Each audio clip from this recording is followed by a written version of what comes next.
बंगाल के गवर्नर 1758 से 1772। Robert Clive 1757 से 1760। हॉलवेल 1760। वेंसिस्टाट 1760 से 1765। क्लाइव सेकेंड टर्म 1765 से 1767। वेरी लास्ट 1767 से 1769। कार्टियार 1769 से 1772। वॉरेन हेस्टिंग्स 1772 से 1773। रॉबर्ट क्लाइव 1757 से 60 तक रहा, फिर 1765 से 67 तक रहा। यह प्रारंभ में मद्रास में ब्रिटिश अधिकारी थे। यह 1757 में बंगाल के गवर्नर के रूप में आए। इन्होंने 1757 में प्लासी का युद्ध लड़ा था। इन्होंने सोसाइटी ऑफ ट्रेड की स्थापना की थी। श्वेत विद्रोह इनके काल में शुरू हुआ था। रॉबर्ट क्लाइव के काल में और क्या क्या हुआ था? श्वेत विद्रोह हुआ था, सोसाइटी फॉर ट्रेड की स्थापना हुआ था, मद्रास की सेवा में एक ब्रिटिश अधिकारी भेजा गया था, 1756 में बंगाल पहुँचे, अलीनगर की संधि में भूमिका निभाया, समझौता हुआ जगत सेठ और मीर जाफर अमीर चंद्र के बीच, प्लासी का युद्ध हुआ, 2.28 करोड़ की वसूली की गई। बेदरा का युद्ध में बेदरा का युद्ध हुआ था 1759 में। मीर जाफर नवाब था। सिराजुद्दौला की हत्या हुई थी इसी के काल में। 1757 से 60 तक रहा, फिर 1765 से 67 तक रहा था। हॉलवेल के काल में वनडीवॉस का युद्ध हुआ था और मीर कासिम को नवाब बनाया गया था। वनडीवॉस का युद्ध 1760 में ब्रिटिश और फ्रांसीसी के बीच में हुआ था। वेंसिस्टाट 1761 में पानीपत का तृतीय युद्ध लड़ा गया था। 1763 में मीर कासिम को निर्वासित एवं मीर जाफर को दोबारा नवाब बनाया गया था। 1763 से 64 में 3 युद्ध लड़ा गया था। करवा का युद्ध, गिरिया का युद्ध और उधोनौला का युद्ध। बक्सर का युद्ध 1764 में ब्रिटिश हेक्टर मुनरो के बीच हुआ था। लॉर्ड क्लाइव दूसरा कार्यकाल में क्या क्या हुआ था? इलाहाबाद की प्रथम संधि हुई थी 12 अगस्त 1765 में शाह आलम द्वितीय के साथ। इलाहाबाद की द्वितीय संधि 16 अगस्त 1765 को हुआ था शुजाउद्दौला के साथ। द्वैध शासन को स्थापित किया गया था। वेरी लास्ट प्रथम आंग्ल मैसूर युद्ध 1767 से 69 में। दो पक्ष हैदर अली और ब्रिटिश, मराठा और निजाम दोनों के तरफ से। मद्रास की संधि हुई। इन्होंने 1765 में बंगाल में द्वैध शासन प्रणाली शुरू की। इन्होंने इलाहाबाद की संधियाँ शाह आलम द्वितीय और अवध के नवाब शुजाउद्दौला के साथ की थी। इन्हें भारत में ब्रिटिश साम्राज्य का वास्तविक संस्थापक कहा जाता था। वेंसिस्टाट 1760 से 1765 एडी में। पानीपत का तीसरा युद्ध 1761 में हुआ था। बक्सर का युद्ध भी इन्हीं के काल में हुआ था। इन्होंने मीर कासिम को बंगाल का नवाब नियुक्त किया था। कार्टियर 1769 से 1772 एडी तक था। इनके काल में बंगाल का अकाल 1770 में पड़ा था। बंगाल के गवर्नर जनरल के बारे में देखते हैं हम लोग। बंगाल के गवर्नर जनरल वॉरेन हेस्टिंग्स 1773 से 85 तक थे। लॉर्ड कर्नवालिस 1785 से 1793 तक थे। सर जॉन शॉर 1793 से 1798 तक थे। लॉर्ड वेलेस्ली 1798 से 1805 तक। सर जॉर्ज बारले 1805 से 1807 तक। लॉर्ड मिंटो प्रथम 1807 से 1813 तक। लॉर्ड हेस्टिंग्स 1813 से 1823 तक। लॉर्ड एमहर्स्ट 1823 से 1828 तक। सबसे पहले हम लोग वॉरेन हेस्टिंग्स के बारे में देखेंगे, जिसका काल 1772 से 85 ईस्वी तक रहा। भारतीय पुलिस स्टेशनों की स्थापना इसी के काल में हुआ। दारोगा पद की शुरुआत भी इसी के काल में हुआ। 1773 में रेगुलेटिंग एक्ट भी इसी के काल में आया। कलकत्ता में सर्वोच्च न्यायालय की स्थापना इसी के काल में हुआ। द्वितीय आंग्ल मैसूर युद्ध 1780 से 84 में वॉरेन हेस्टिंग्स के ही काल में हुआ। संधि मंगलौर की इसी के काल में हुआ। प्रथम आंग्ल मराठा युद्ध 1775 से 82 AD में इसी के काल में हुआ। 5 वर्षीय अस्थायी बंदोबस्त की शुरुआत भी इसी के काल में हुआ।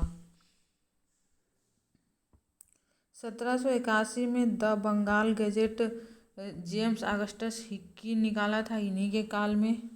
एशियाटिक सोसाइटी ऑफ बंगाल इन्हीं के काल में बना। सन्यासी विद्रोह दबाया गया 1770 में।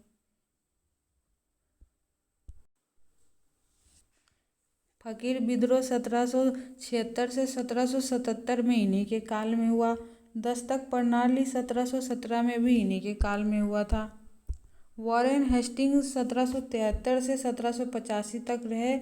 यह बंगाल के प्रथम गवर्नर जनरल थे। इनके काल में ब्रिटिश ने रेगुलेटिंग एक्ट लागू किया था। इनके काल में कोलकाता में सुप्रीम कोर्ट की स्थापना हुई थी। ब्रिटिशों ने पिट्स इंडिया एक्ट लागू किया। इन्होंने दस्तक प्रणाली एवं द्वैध शासन प्रणाली को समाप्त कर दिया। इनके काल में द्वितीय आंग्ल मैसूर युद्ध लड़ा गया। प्रथम आंग्ल मराठा युद्ध 1775 से 82 में लड़ा गया। इनके काल में भागवत गीता का अनुवाद चार्ल्स विल्किंस ने कराया। विलियम जोन्स 1784 में एशियाटिक सोसाइटी ऑफ बंगाल की स्थापना की। इन्होंने भारत में सिविल सेवा का आधार तैयार किया। इन्होंने 5 वर्ष के लिए जमींदारी व्यवस्था शुरू की। जिला स्तर पर फौजदारी एवं दीवानी अदालतें शुरू कर दी थी। इसमें ऐसा कुछ समझाने के लिए है ही नहीं, बस फैक्ट है जो कि याद करना है। आप लोग बार बार सुनते रहिए, आप सबको याद हो जाएगा। लॉर्ड कर्नवालिस 1785 से 93 AD तक रहा। अब हम लोग देखेंगे इनके काल में क्या क्या हुआ था। बनारस में जोनाथन डंकन के द्वारा संस्कृत कॉलेज की स्थापना हुई। भारतीय सिविल सेवा का पिता इन्हीं को कहा जाता था। भारतीय पुलिस सेवा का विस्तार इन्होंने ही किया था। भारतीय न्यायिक प्रणाली के पिता भी कहा जाता था। सिविल सेवकों के आचार संहिता उपहार लेने पर मनाही कर दिया गया था। दक्षता लाई जाए इस पे काम किया था। प्रशिक्षण भी दिया गया था।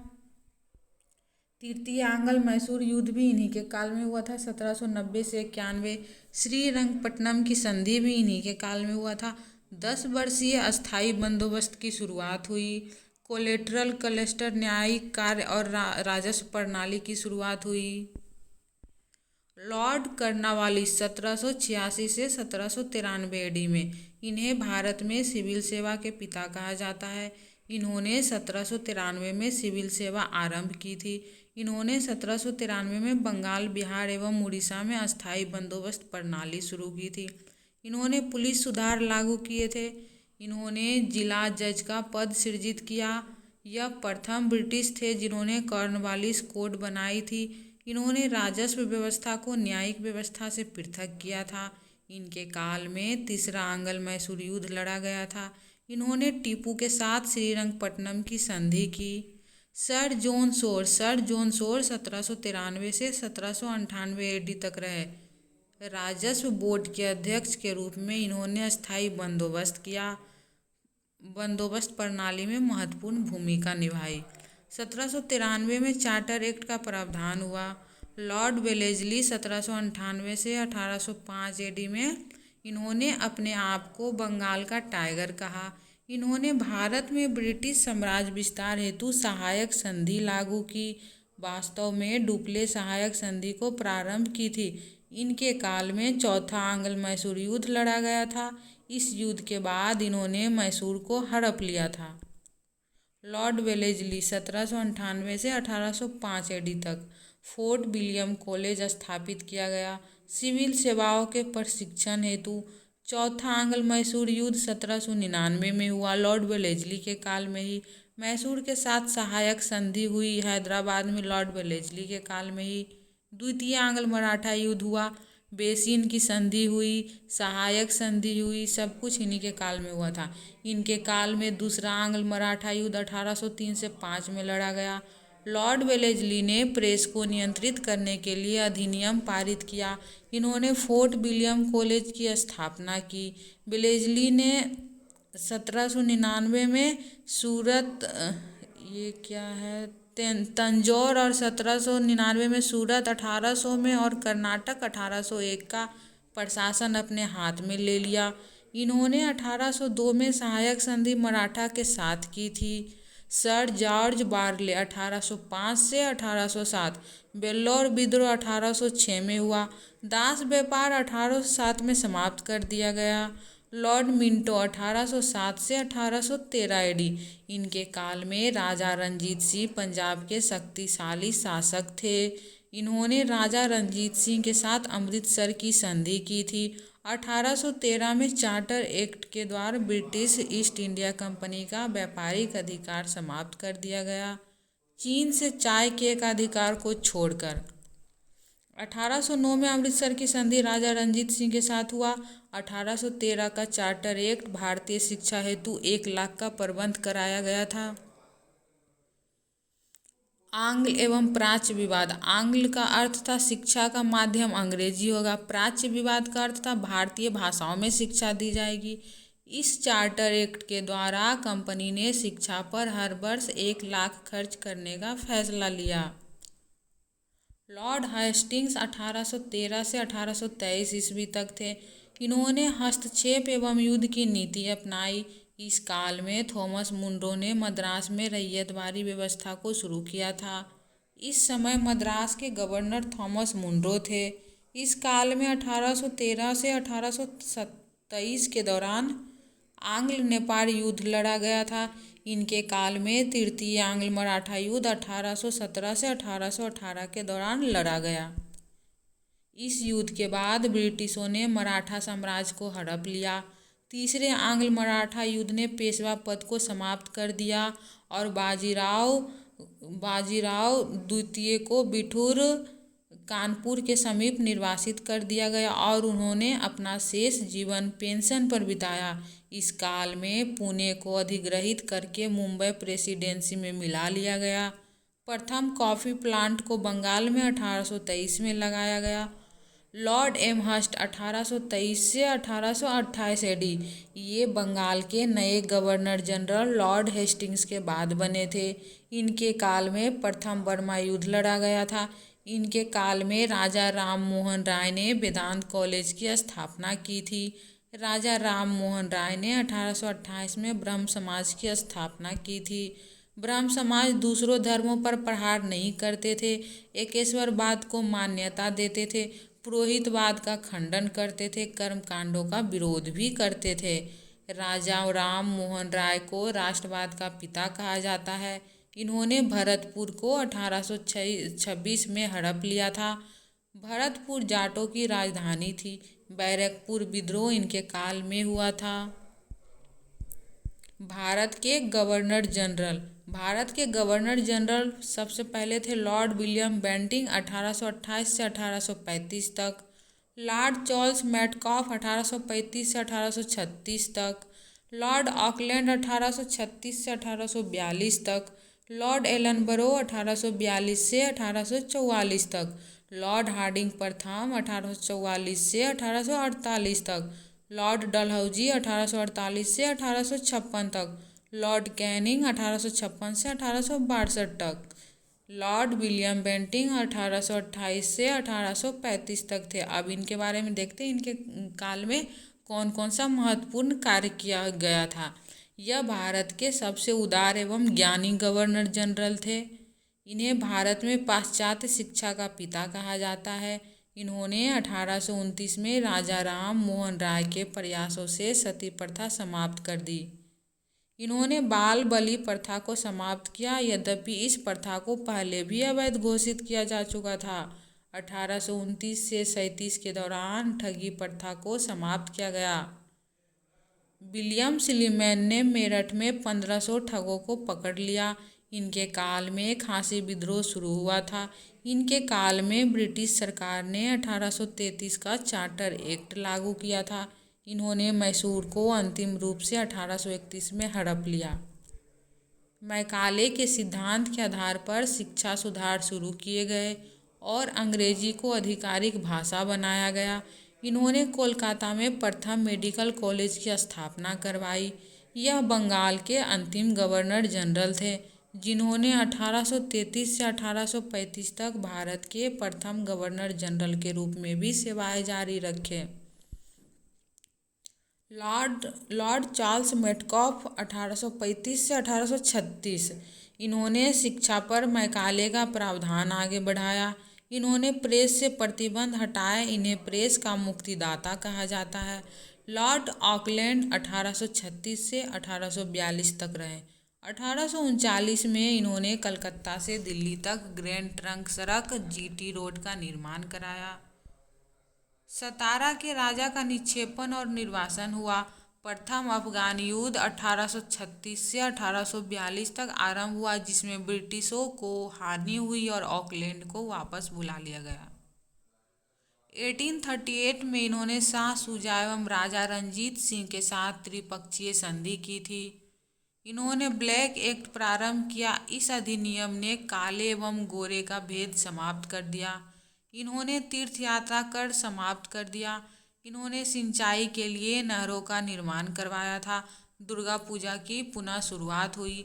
लॉर्ड एलनबरो 1842 से 1844 में। अब देखते हैं इनके काल में क्या क्या हुआ था। दोस्तों, पढ़ाई का कोई शॉर्टकट नहीं होता है, आप लोग ध्यान से पढ़ते जाइए, याद हो जाएगा। कोई शॉर्टकट ट्रिक उरिक कोई काम नहीं आता है। अगर आप ध्यान से सुनेंगे तो ध्यान से क्वेश्चन भी कर पाएंगे, तो ध्यान से सुने। इन्होंने 1843 में दास प्रथा का अंत कर दिया। 1843 में इन्होंने सिंध का अधिग्रहण किया था। सिंध अभियान के दौरान चार्ल्स नेपियर ने महत्वपूर्ण भूमिका का निर्वहन किया था। लॉर्ड हार्डिंग प्रथम 1844 से 1848 एडी तक रहा। इनके काल में प्रथम आंग्ल सिख युद्ध 1845 से 1846 लड़ा गया था। इन्होंने बालिका शिशु वध पर रोक लगाई तथा नरबलि प्रथा को समाप्त कर दिया।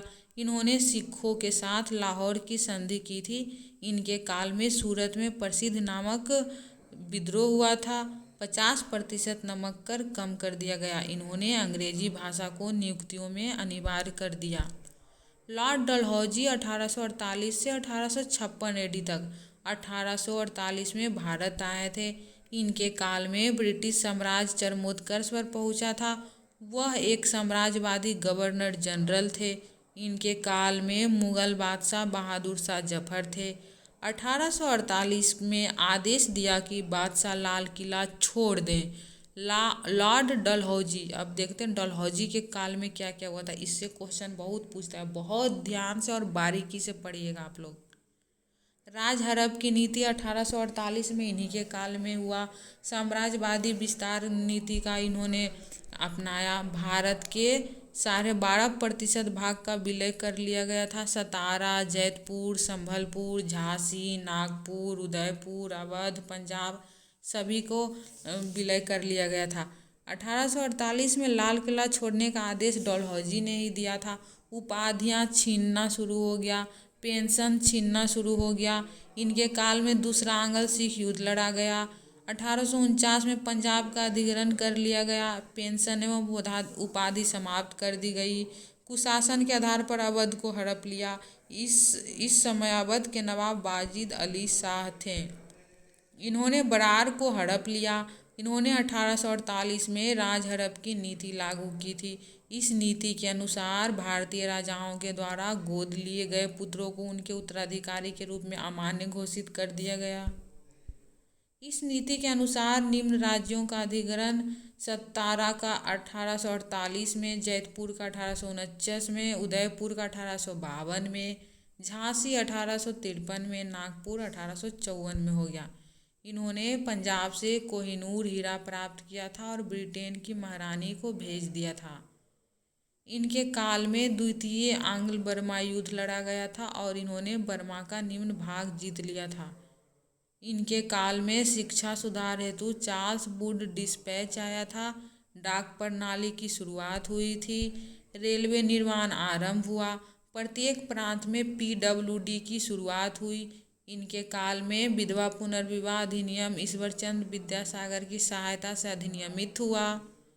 इनके काल में संथाल विद्रोह हुआ था।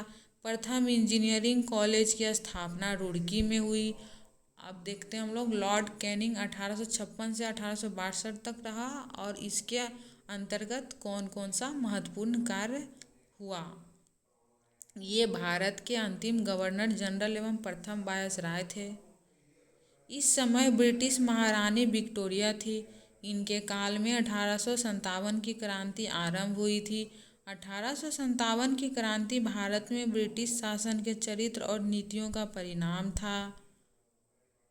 1857 की क्रांति कैनिंग के काल में हुआ। ब्राउन बेस इनफील्ड राइफल भी आया था।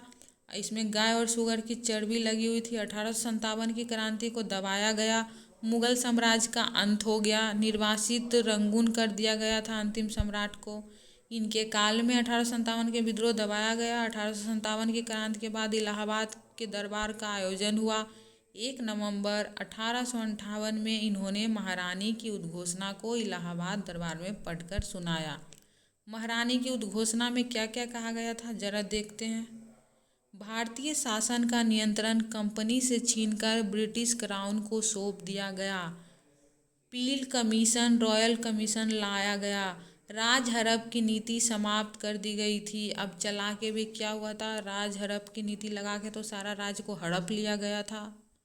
साम्राज्य विस्तार बंद हो गया। सब साम्राज्य को तो अपने में शामिल कर ही लिया था, तो अब साम्राज्य विस्तार लगा के किसको भी अपने अंदर करता। भारत का गवर्नर जनरल वायसराय कहलाएगा। बंगाल के गवर्नर जनरल भी वायसराय कहलाएंगे। बंगाल के गवर्नर जनरल कहला जाएंगे। भारत के गवर्नर जनरल भारत के वायसराय कहलाएंगे। आधुनिक भारत का इतिहास, मुगलों का पतन, यूरोपियों का आगमन, क्षेत्रीय राज, गवर्नर जनरल, भारत में ब्रिटिश नीतियाँ, ब्रिटिश अर्थव्यवस्था, ये सब तो हम लोग देख लिए थे। इस उद्घोषणा के अनुसार राज हड़प की नीति समाप्त कर दी गई।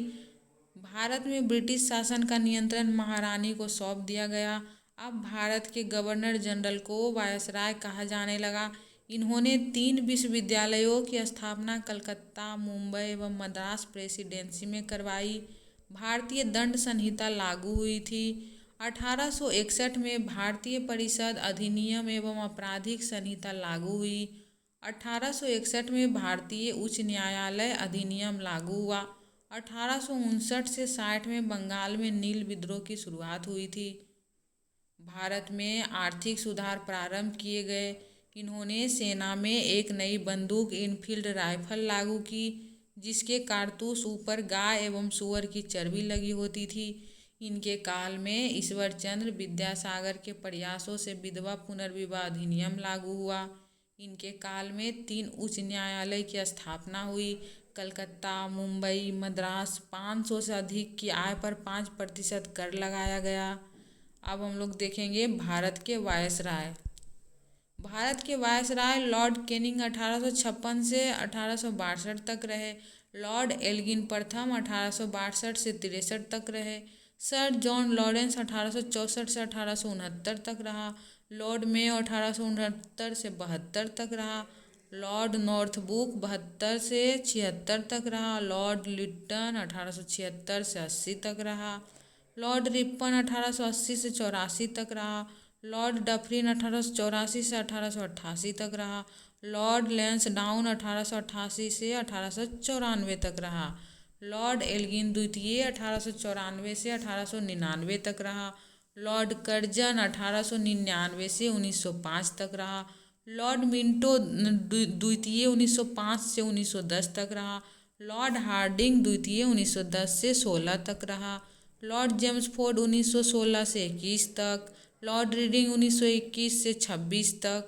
लॉर्ड इरविन 1926 से 31 तक। लॉर्ड विलिंगडन 1931 से 36 तक। लॉर्ड लिनलिथगो 1936 से 1943 तक।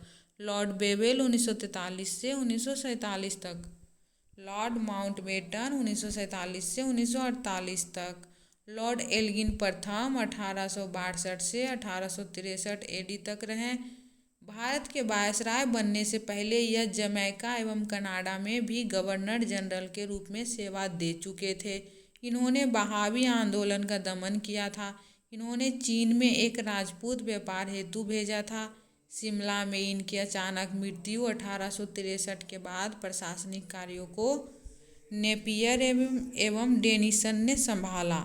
सर जॉन लॉरेंस 1864 से 1869 एडी तक।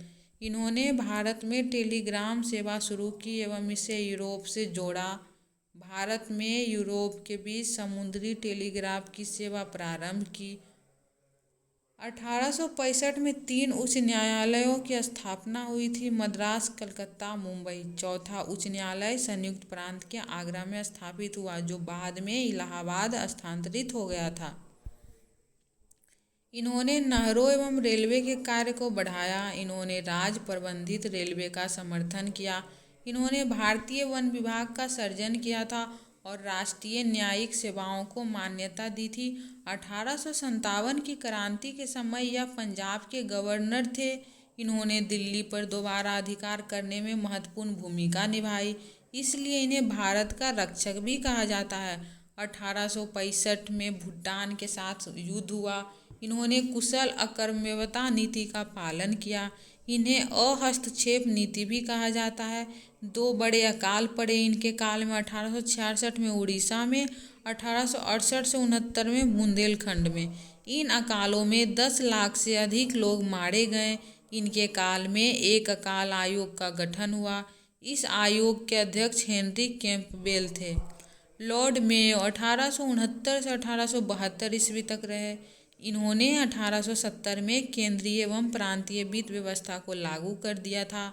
इन्होंने काठियावाड़ में एक, राजकोट में एक विश्वविद्यालय की स्थापना की थी और जयपुर में मेयो कॉलेज की स्थापना भी की थी। इन्होंने भारतीय सांख्यिकी सर्वेक्षण का गठन किया था। 1872 में इनके काल में भारत में पहली बार जनगणना हुई थी। इलाहाबाद में केंद्रीय कॉलेज की स्थापना हुई थी। इन्होंने कृषि एवं वाणिज्य विभाग को स्थापित किया। यह एकमात्र वायसराय थे जिनकी हत्या अंडमान निकोबार द्वीप समूह पर एक अफगान शेर अली के द्वारा की गई थी। इनके काल में पंजाब में कूका आंदोलन की शुरुआत हुई थी। इस विद्रोह के नेता रामसिंह कूका थे। लॉर्ड नॉर्थब्रुक 1872 से 1876 एडी तक रहे। इन्होंने इनकम टैक्स को समाप्त कर दिया।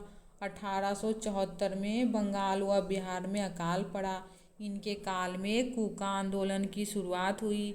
भगत जवाहरलाल के नेतृत्व में 1875 में मुंबई में आर्य समाज को दयानंद सरस्वती के द्वारा स्थापित किया गया। थियोसॉफिकल सोसाइटी की स्थापना मैडम ब्लावत्स्की एवं कर्नल अलकॉट के द्वारा 1875 में न्यूयॉर्क में की। अलीगढ़ आंदोलन की शुरुआत 1875 में सर सैयद अहमद खान के द्वारा की गई थी। लॉर्ड लिटन 1876 से 1880 सिविल सेवा में उम्र घटाकर 21 से 19 कर दी गई ताकि भारतीय हतोत्साहित हो जाए। 1877 में महारानी विक्टोरिया के लिए दिल्ली दरबार आयोजित किया गया। इनके काल में दूसरा आंग्ल अफगान युद्ध 1878 से 1880 के बीच लड़ा गया था। इन्होंने अलीगढ़ में मुस्लिम आंग्ल प्राच्य महाविद्यालय की स्थापना की थी। 1878 में वर्नाकुलर प्रेस एक्ट लागू किया गया। इनके तहत स्थानीय भाषाओं के समाचार पत्रों पर कुछ प्रतिबंध लगाए गए, जबकि अंग्रेजी समाचार पत्रों पर नहीं। इनके काल में 1878 में आर्म्स एक्ट पास किया गया। अकाल आयोग का गठन रिचर्ड स्ट्रेची की अध्यक्षता में 1878 में किया गया। लॉर्ड रिपन 1880 से 1884 लिटन के बाद रिपन भारत के नए वायसराय बने। प्रथम फैक्ट्री अधिनियम लागू किया गया था जो बाल श्रम से संबंधित था। प्रथम नियमित जनगणना 1881 में आरंभ हुई। स्थानीय स्वायत्त सरकारों की शुरुआत 1882 में हुई। इन्हें स्थानीय सरकार का पिता कहा जाता है। इनके काल में शिक्षा पर हंटर आयोग की नियुक्ति की गई। इनके काल में अकाल संहिता 1883 में बनाई गई, जिसके तहत अकाल के लिए राहत उपलब्ध कराई जाती थी। दयानंद सरस्वती की मृत्यु 1883 में हुई थी। वर्नाकुलर प्रेस एक्ट को समाप्त कर दिया गया। 1883 में इल्बर्ट बिल विवाद आया। लॉर्ड डफरिन 1884 से 1888 तक रहे। इनके काल में भारतीय राष्ट्रीय कांग्रेस की स्थापना सेवानिवृत्त अधिकारी ए.ओ. ह्यूम ने 1885 में मुंबई में की थी।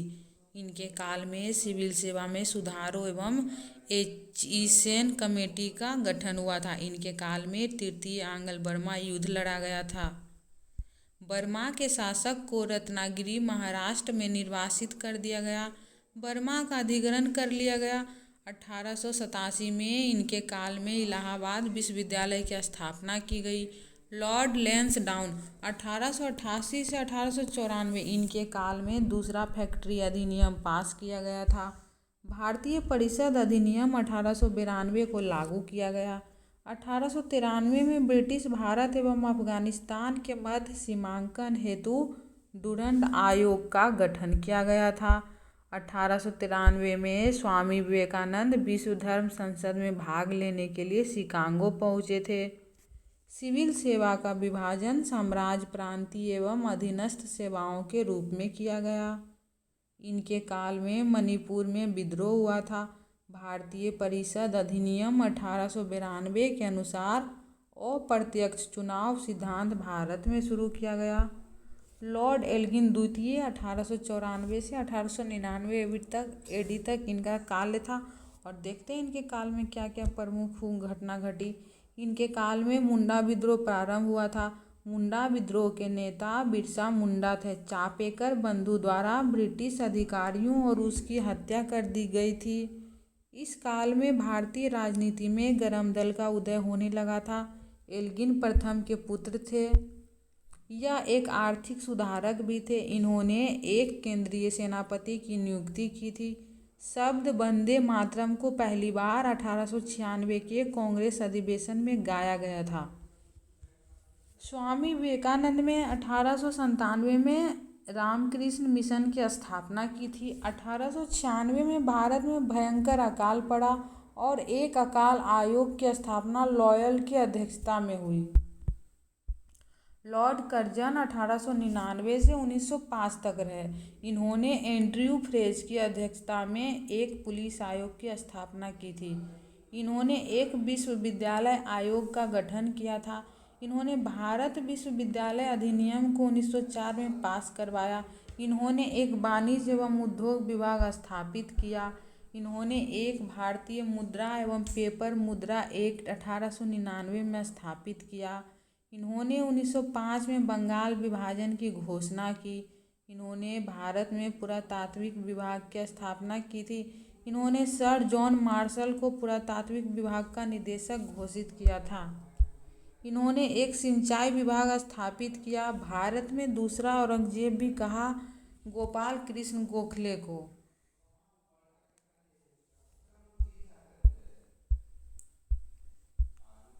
गोपाल कृष्ण गोखले ने भारत के दूसरा औरंगजेब कहा था कर्जन को। इनके काल में बीडी सावरकर ने अभिनव भारत समाज की स्थापना की थी। इनके काल में रेलवे का सबसे अधिक विकास हुआ था। लॉर्ड मिंटो द्वितीय 1905 से 1910 तक रहे। यह 1905 में भारत के वायसराय बने। इनके काल में 1906 में स्वदेशी आंदोलन प्रारंभ हुआ था। इस आंदोलन के दौरान रविंद्रनाथ टैगोर ने प्रसिद्ध गीत आमार सोनार बांग्ला लिखा था, जिससे 1971 में बांग्लादेश सरकार ने अपना राष्ट्रगान घोषित किया था। इनके काल में 1906 में दादा भाई नौरोजी ने पहली बार स्वराज की मांग की थी। इनके काल में मुस्लिम लीग की स्थापना 1906 में ढाका में हुई थी।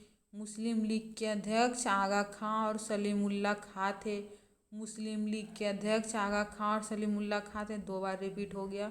1907 में सूरत फूट एवं कांग्रेस अधिवेशन हुआ था। ये सब कर्जन के काल में हुआ था।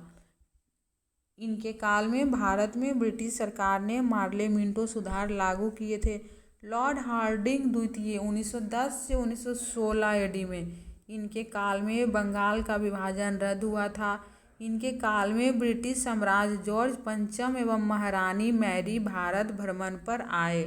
दिल्ली दरबार का आयोजन किया गया। अपने राजधानी कलकत्ता से दिल्ली स्थानांतरित की थी।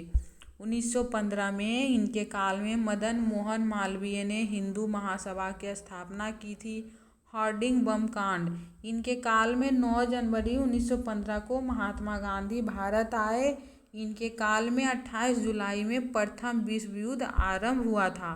लॉर्ड चैम्सफोर्ड 1916 से 1921 तक या लॉर्ड हार्डिंग द्वितीय के बाद भारत के वायसराय बने। इनके काल में होम रूल आंदोलन तिलक और एनी बेसेंट के द्वारा शुरू किया गया। 1916 में इनके काल में कांग्रेस व मुस्लिम लीग के बीच लखनऊ समझौता हुआ। 1917 में इनके काल में महात्मा गांधी ने चंपारण सत्याग्रह शुरू किया था। 1918 में इनके काल में गांधी जी ने खेड़ा एवं अहमदाबाद आंदोलन शुरू किया। इनके काल में ब्रिटिश सरकार ने 1919 में मॉन्टेग्यू चेम्सफोर्ड सुधार लागू किए थे। मॉन्टेग्यू चेम्सफोर्ड सुधारों को भारतीय शासन अधिनियम 1919 भी कहा जाता है। इनके काल में ब्रिटिश ने रॉलेट एक्ट लागू किया था। रॉलेट एक्ट को काला कानून कहा गया था। 1919 में जलियांवाला बाग हत्याकांड हुआ था। 1920 में खिलाफत आंदोलन की शुरुआत हुई थी। 1 अगस्त 1920 में गांधी जी ने असहयोग आंदोलन प्रारंभ किया था। सैडलर आयोग की स्थापना हुई थी। गुजरात में गांधी जी के द्वारा साबरमती आश्रम की स्थापना हुई थी। लॉर्ड लीडिंग 1921 से 1926 यह चेम्सफोर्ड की मृत्यु के बाद भारत के वायसराय बने। मोपला विद्रोह केरल में 1921 में हुआ था। इनके काल में 5 फरवरी 1922 में चौरी चौरा हुआ तथा 12 फरवरी 1922 में गांधी जी ने असहयोग आंदोलन वापस ले लिया। प्रेस अधिनियम 1910 एवं रॉलेट एक्ट को समाप्त कर दिया गया। भारतीय सिविल सेवा की परीक्षा का आयोजन भारत एवं इंग्लैंड में एक साथ प्रारंभ हुआ था। भारतीय कम्युनिस्ट पार्टी की स्थापना एम.एन. रॉय के द्वारा की गई। 1923 में स्वराज पार्टी की स्थापना हुई। स्वराज पार्टी की स्थापना चित्तरंजन दास एवं मोतीलाल नेहरू के द्वारा की गई थी। काकोरी ट्रेन डकैती 1925 में हुई। इनके काल में उग्रवाद का दूसरा चरण प्रारंभ हुआ। राष्ट्रीय स्वयं सेवक संघ की स्थापना 1925 में हुई। 1926 में स्वामी श्रद्धानंद की हत्या हो गई। लॉर्ड इरविन 1926 से 1931 तक 3 अप्रैल 1926 को लॉर्ड इरविन को भारत का वायसराय और गवर्नर जनरल नियुक्त किया गया। यह भारत की राजनीति के लिए सबसे कठिन दौर था। इस अवधि के दौरान महत्वपूर्ण घटनाएं थी। साइमन कमीशन भारत आया 1928 में। नेहरू रिपोर्ट 1928 में आया। जिन्ना के 14 सूत्री मांग भी इन्हीं के काल में आया। 1929 में सैंडर्स की हत्या हो गई। भगत सिंह द्वारा दिल्ली में असेंबली हॉल में बम फेंक दिया गया। HSRA की स्थापना हुई। लाला लाजपत राय की मृत्यु हो गई। भगत सिंह को फांसी राजगुरु और सुखदेव 1931 में हुआ। सविनय अवज्ञा आंदोलन की शुरुआत हुई। दांडी मार्च 1930 में हुआ। लंदन में पहला गोलमेज सम्मेलन और गांधी इरविन समझौता हुआ। लाहौर अधिवेशन में पूर्ण स्वराज की मांग हुई। लॉर्ड विलिंगडन 1931 से 1936 लॉर्ड विलिंगडन ने 1931 में 1936 तक भारत के वायसराय और गवर्नर जनरल के रूप में कार्य किया। इस अवधि की महत्वपूर्ण घटना में द्वितीय और तृतीय गोलमेज सम्मेलन शामिल है। सविनय अवज्ञा आंदोलन का पुनः संयोजन रैमसे मैकडोनाल्ड द्वारा सांप्रदायिक पुरस्कार 1932 में हुआ। पूना पैक्ट 1932 में हुआ। भारत सरकार अधिनियम 1935 लागू हुआ। भारत में बर्मा का अलग होना। लॉर्ड लिनलिथगो 1936 से 1943 लॉर्ड लिनलिथगो 1936 से 1944 तक भारत के वायसराय थे और इन्होंने 8 साल की अवधि भारत के वायसराय के रूप में सबसे लंबे समय तक शासन किया था। इस अवधि के दौरान भारत सरकार अधिनियम 1935 के कुछ हिस्से 1937 में लागू हुए। अन्य घटनाएं में शामिल है द्वितीय विश्व युद्ध में भारतीयों की भागीदारी का विरोध करने के लिए कांग्रेस मंत्रालयों का इस्तीफा। द्वितीय विश्व युद्ध की शुरुआत 1939 में। सुभाष चंद्र बोस का इस्तीफा और फॉरवर्ड ब्लॉक की नींव। भारत में सुभाष चंद्र बोस का पलायन। जिन्ना के 2 राष्ट्र सिद्धांत। Atlantic charter. अगस्त ऑफर 1940। भारतीय राष्ट्रीय सेना की स्थापना। क्रिप्स मिशन 1942, भारत छोड़ो आंदोलन का शुभारंभ, विभाजित करने और छोड़ने की मांग, बंगाल अकाल 1943। अब देखते हैं लॉर्ड बेवेल के शासनकाल में क्या क्या हुआ। 1943 से 1947 तक लॉर्ड बेवेल रहा। लॉर्ड लिनलिथगो 1943 में वायसराय के रूप में सेवानिवृत्त हुए और लॉर्ड बेवेल 1 अक्टूबर 1943 से 21 फरवरी 1947 तक भारत के वायसराय रहे।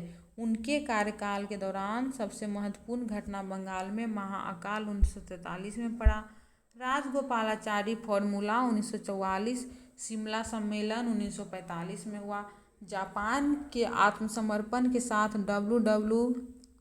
वर्ल्ड वॉर द्वितीय का निष्कर्ष हो गया, कैबिनेट मिशन 1946 में आया, सीधी कार्यवाही दिवस 1946 में, नेहरू के अधीन अंतरिम सरकार बन गई, लॉर्ड माउंटबेटन 1947 से 1948 तक रहा। लॉर्ड माउंटबेटन ने 12 फरवरी 1947 से 15 अगस्त 1947 से तक भारत में अंतिम वायसराय के रूप में कार्य किया।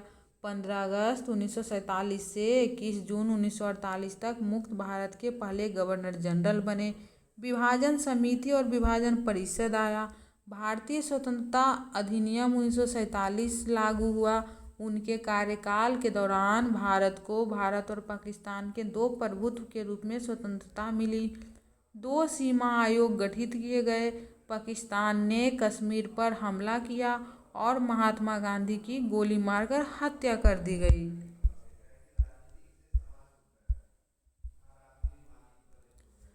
आज के इस क्लास में हम लोग कंप्लीट कर लिए पूरा भारत के गवर्नर, गवर्नर जनरल और वायसराय। आप लोग देखते रहिए, रिवीजन करते रहिए और शेयर कर दीजिए, ज़्यादा से ज़्यादा लोग तक ये पहुँचे और सबको फ़ायदा हो। मिलते हैं नेक्स्ट वीडियो में, तब तक के लिए नमस्कार।